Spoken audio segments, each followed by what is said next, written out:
Ci vorrebbe un'altra vita per fermarci ad un secondo di distanza da un errore, un'altra vita per capire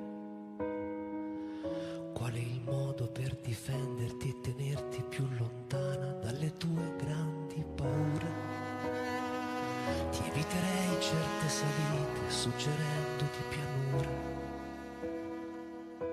se fosse mai esistita un'altra vita per ritornare sui nostri passi, per ritrovare la pace che non c'è. Un'altra vita insieme a te. Ci vorrebbe un'altra vita per comprendere ogni cosa prima che sia già passata fra le mani, per difenderti domani dall'ipocrisia del mondo e dai giudizi, dall'ingenuità che il tempo ha trasformato in vizi.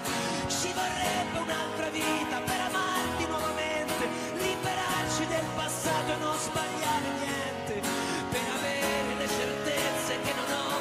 Ci vorrebbe, sì lo so, lo so, lo so, un'altra vita per ritornare sui nostri passi e per ritrovare la pace che non c'è.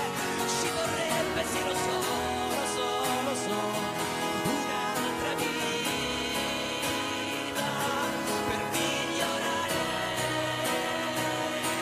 ricominciare.